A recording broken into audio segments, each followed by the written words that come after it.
한해 전국 구상이 담긴 신년사를 발표했습니다. 지난주에 살짝 예고편을 공개하긴 했는데요. 2020년 신년사의 핵심 키워드, 확실한 변화입니다.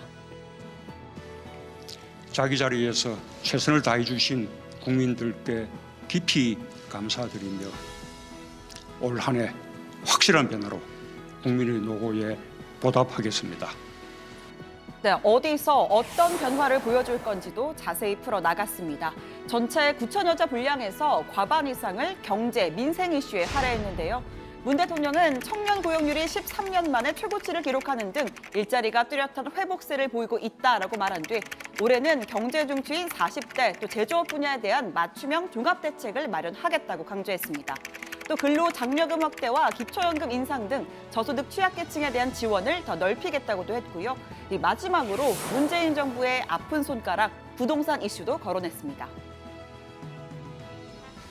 저는 이게 부동산 문제는 우리 정부에서는 이렇게 자신 있다고 이렇게 좀 장담하고 싶습니다. 전국적으로는 부동산 가격이 오히려 하락했을 정도로 안정화되고 있습니다.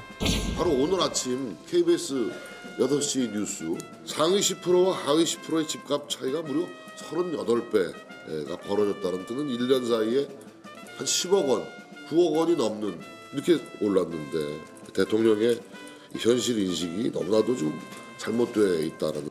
서울에서 문재인 정부 집권 기간 동안 3년 동안 실제 거래된 가격의 평균을 내니까 40%가 올랐다고 발표를 합니다.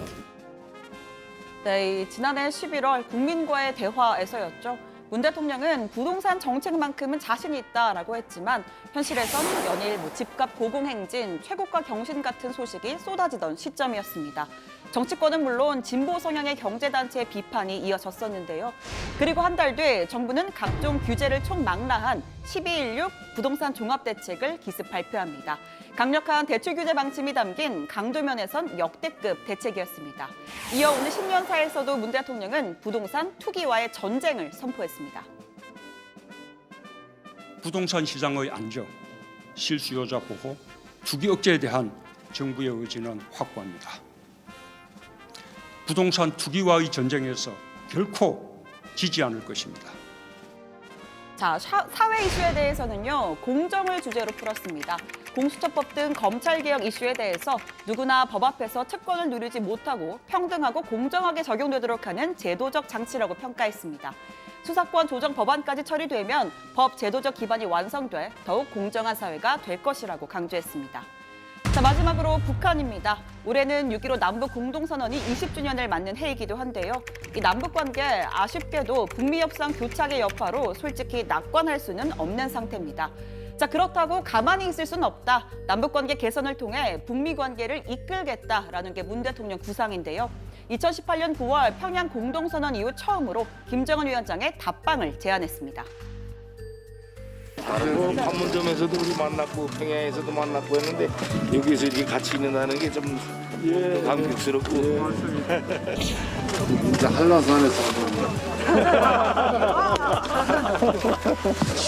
나는 문재인 대통령에게 가까운 시일 안에 서울을 방문할 것을 약속했습니다.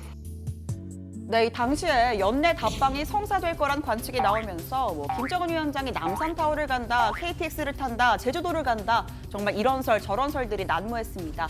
하지만 북미 교착 상태가 해를 넘겨 이어지면서 2018년은 물론 2019년에도 답방이 성사되질 못했습니다.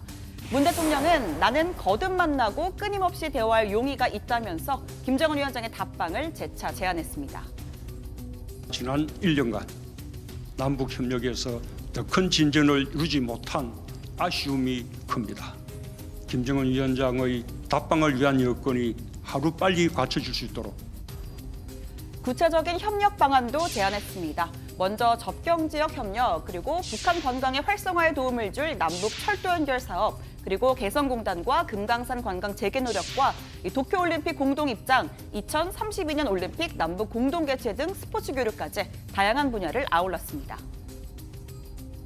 지난 한 해 지켜지지 못한 합의에 대해 되돌아보고 국민들의 기대에 못 미친 이유를 되짚어보며 한 걸음이든 반 걸음이든 끊임없이 전진할 것입니다. 하지만 북한은 노골적인 통미 봉남 태도를 이어가고 있습니다.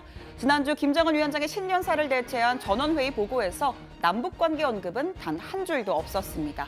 또 문 대통령이 해외 언론에 기고한 발표문을 궤변이라고 깎아내렸는데요. 남조선 당국자, 즉 문 대통령이 대화를 마치 주도하기라도 하는 듯이 자화자찬하면서 철면피하게 놀아댄다라고 비난했습니다. 이어서 아전 인수격의 궤변을 늘어놓을 것이 아니라 현실을 똑바로 보고 이 창피스러운 입방아를 그만 찢는 것이 좋을 것이라고 쏘아붙이기도 했죠. 자, 이런 상황 탓에 청와대도 신년사의 대북 언급 분량이나 수위를 놓고 고심에 고심을 거듭했다고 합니다. 문 대통령은 북미 대화의 동력도 계속 이어져야 한다고 강조하면서 무력과 시와 위협은 도움이 되지 않는다, 이렇게 북한의 자제를 촉구했습니다.